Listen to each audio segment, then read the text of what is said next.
ስነ ስርዓት ምን ልትሆኝ? እሱማ ምንም አልሆነም እኮ በትትና ጠይቂኛ። እሺ ተዘጋጀ? ልቀጥል?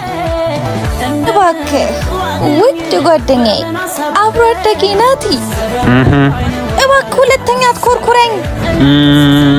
ላስብበት። ኧረ እንደዛ ነው ጅል።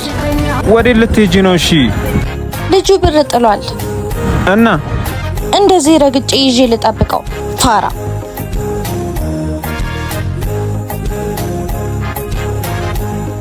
አባት ይቅርታ ብር ጥለሃል።